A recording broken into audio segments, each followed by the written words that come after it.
Recently, I had the opportunity to speak about the importance of human connection in the age of artificial intelligence as part of the Global Medical Education CPD webinar series.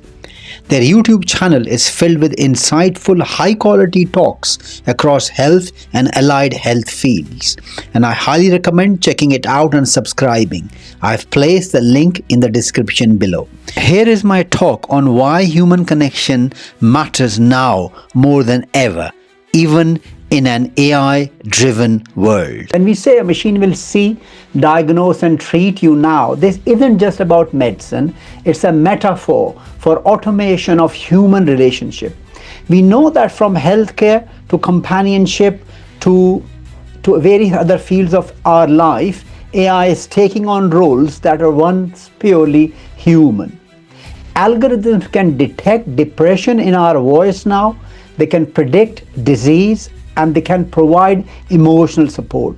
But something vital is missing, and that's the human touch. And that is what we will talk about today.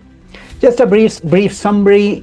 In the 1950s, the father of modern computing, Alan Turing, first created a test for machines and intelligence. By 1997, we have the IBM Deep Blue computer beating world chess champions. By 1999, Sony releases first pet robot dog called AI Bio, and by 2017 we had companies and countries implementing AI strategies.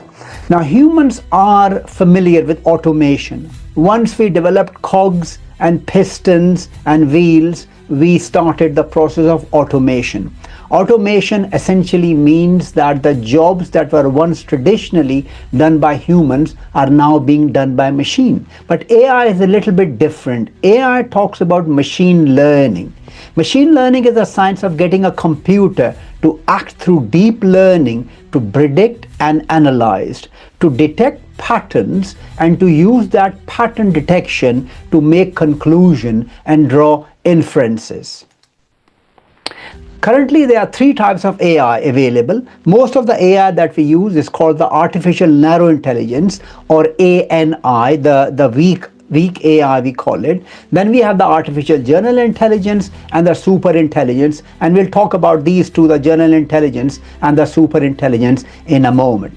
Examples of the narrow AI are all around you. These examples include machine learning such as Netflix recommendation, Amazon recommendation, Siri, Alexa, self-driving cars, Google Maps, genomics, medical image diagnostics, medical chatbots, credit scoring, mortgage application. This is all narrow AI. If you look at the bigger realm of artificial intelligence, you have the machine learning followed by deep learning. Deep learning is essentially neural networks. Just like the human brain has many layers of neurons, machines have several neural networks, and the deep learning that gives rise to generative AI, also called the LLM, the large language modules, which were referred to such as ChatGPT or Gemini or many other AI coming on the market. Now, what we are witnessing today is not the replacement of humans by machines. It's actually the replication of human behavior by algorithms. If technology can imitate everything we do, then what is it that actually truly defines us? What defines us is a human connection.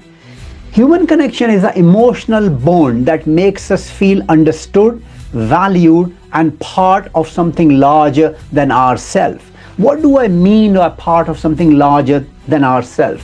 If I ask you to look at the red color up there and I ask you to define it, how would you define red? Just think about it. Even if I give you the wavelength of red color, the photons, the subatomic particles, how red wavelength affect our retina, how those images are sent to our brain, you'd be hard pushed to define what do you feel when you actually see the red color. That is what I mean by something larger than us. Our consciousness, the fact that we are self-aware of ourselves, we know that we can think. That's the larger human connection, something that AI is missing. Our human connection is built on empathy, trust, and shared experience, something uniquely human. We know that loneliness can increase mortality as much as smoking 15 cigarettes a day. We know that human touch lowers cortisol and blood pressure. Children deprived of emotional connection develop cognitive and emotional deficits. We are outsourcing empathy to algorithms. Let's have a look at the biology of human connection. Mirror neurons. Our brain mirror others' emotions. The basic of empathy and understanding. We release hormones such as oxytocin whenever we make eye contact with another human or we touch them, especially in a loving way. The social brain hypothesis tells us that the human brain is evolved to manage complex relationships. We are wired to connect with each other. The prefrontal cortex generates empathy, which enable moral reasoning and understanding others' thoughts, which is called the theory of mind. The touch and seats tactile fibers, the gentle touch activate emotional comfort circuits impossible to replicate digitally. So what happens when you lose the human connection in the world of AI? When we feel loneliness, there is a heightened activity in a part of our brain called amygdala. This induces fear and reduces prefrontal control, more anxiety and stress. When we have social rejection, it activates the same brain regions as physical pain. Literally, you feel pain via your brain when you have social disconnection. The DMNs, the default mode networks, these are the deep relationships activating self-reflection and empathy. Isolation weakens this network. Facial recognition, real faces of people evoke stronger emotional responses than screens or avatars or emojis.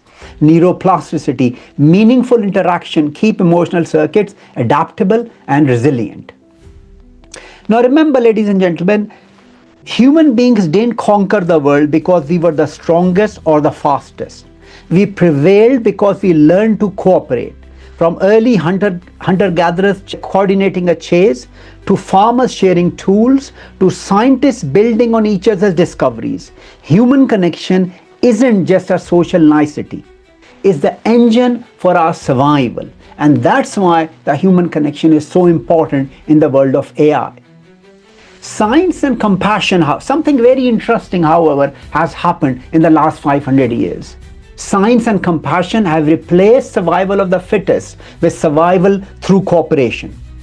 Remember, for most of the human history, 100,000 years, 200,000 years, humans followed a simple rule, survival of the fittest. But the scientific and technological revolutions changed that equation. Medicine can save the lives of vulnerable now. Social system protects all those people that were deemed unfit only a few hundred years ago. In many ways, we have outpaced natural selection. We are living in a completely new dimension of human survival for the last 300 years. The story of humanity is no longer just about biological survival. It's about collective progress, proving that compassion can be as powerful force as competition. And we have many examples of that. The discovery of fire changed how we live. The printing press made knowledge accessible but threatened oral tradition. The Industrial Revolution displaced millions but led to social reforms. Women independence redefined family and work life. So is AI like any of these things I've just mentioned to you? Is it also just a tool? AI companion studies have shown 28% of adults have interacted romantically or intimately with AI now. The Gen Z says that 83% of the Gen Z believe meaningful connection with AI are possible. However, there is a cost to all this. Heavy chatbot users report increased loneliness and few offline social interaction because their emotional dependence on AI. 80% of the Gen Z would say they will marry an AI. Now this is the town where I live. I live close to this town. It's called Rochdale. Apparently, if you want a best girlfriend or a boyfriend, you can come to Rochdale and you will get the best AI boyfriend or girlfriend here. However, there is a relationship impact. AI companions can fill emotional gaps, sometimes negatively, affecting real-life relationships. There is generational concerns. 50% of Gen Z worry partners might prefer AI over humans. And let's not forget vulnerable population like the teenagers with mental health or all vulnerable people expose themselves to isolation when talking about AI.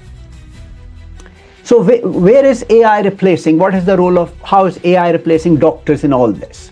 In diagnosis and imaging, the Google DeepMind AI detects breast cancer with a 94% accuracy now. There are virtual health assistants like the Babylon Health and ADA Health apps that handle millions of consultations monthly.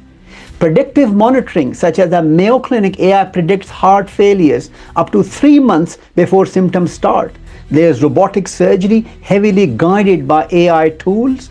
There is medical licensing where AI has passed medical exam far and above human graduates. And there is the administrative and documentation task for doctors that AI is doing all the time. Now, some of you might be familiar with the concept of protein folding. This is a big problem, and I'm not going to go into it. It's in cellular and molecular biology. Humans have always struggled how proteins fold themselves when giving rise to life. The Deep AI Alpha solved this 50-year-old mystery in weeks' time once it's got hold of this problem. So if AI doing all these jobs in medicine, what remains truly human? Empathy and compassion. AI can recognize emotion, but it can't feel, it doesn't feel anything. Everything is numbers. Ethical judgment. Human can balance patient values, context and moral nuance, not just data. AI lack moral reasoning. It can follow algorithms, but there's no consciousness. Humans can integrate subtle cues, tone, silence, life story. AI cannot interpret emotional or social subtleties beyond programmed logic. What about the human touch? I touched on oxytocin, the release of the hormone. AI simulated touch lacks the neural and emotional impact of real human contact. And of course, meaning and presence. Patients seek hope, reassurance, shared humanity, not just accuracy. AI has no awareness, no shared experience, no true presence. But the likes of Elon Musk are after providing empathy, morality, connection, and touch via AI. If you look at the advertisements, these big capitalists, big industries, corporate are providing, here is one. An AI girlfriend is more than just a chatbot. She is fully interactive, emotionally responsive digital partner to offer companionship, conversation, and connection. Whether you are seeking casual chat, deep emotional support, or a playful partner to share your day, an AI girlfriend adapts to your communication. This is not true. There's no deep emotional support with the AI. One of the biggest challenge in AI is with the bioethics. Bioethics traditionally governs relationship among living beings, human, animals, and ecosystem. AI introduced a new ethical frontier, relationship with non-living human entities. It raises many questions. Can machines have consciousness or moral rights? Do humans need a new ethical code? There are risks like biases because AI is designed, especially the narrow AI, is designed by humans. Let's have a look at the ethical dilemma. If a self-driving car is in an imminent accident, 2 pedestrians by one side and 5 by one side, AI will make a quick decision. It will choose to overrun the 2 pedestrians, saving 5 human life. But what if one of the 2 pedestrians is the son or the daughter of the person who owns this self-driving car? These are the ethical dilemmas that humans have to face. There are now many regulations like the EU AI regulation, which are based on 4 principles. Beneficence, purpose and function of AI should benefit the whole human society. Value upholding, AI must be congruent to social values. Lucidity, AI would be transparent, and accountability. There are other problems and biases as well, like the black box problem. The black box problem is humans don't know at the moment that how the AI is processing the data that goes in and come out. Is a black box problem of AI which is getting stronger. I've told you we are currently living in the world of narrow AI. When we, by 2045, we will go into the AGM, the journal AI, where the AI would develop human-like intelligence, AI would have awareness, and some say by 2045 we'll reach the singularity where AI will become transcendent. It would be more powerful than human. That would be the birth of God-like AI. Quantum computing, some of you might have heard of it. Quantum computing is a computing system where we'll develop computers that are so fast. One single quantum computer will do the job of our most fastest computer around at the moment in 5 minutes. 5 minutes, what our most fastest computer can do in 10,000 years. Yes, you heard me right.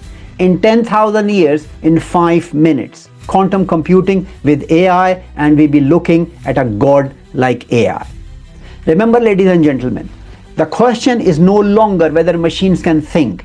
It's whether we can keep thinking deeply enough to guide them. The future of AI won't be written by code alone, but by the consciousness behind it. Thank you very much.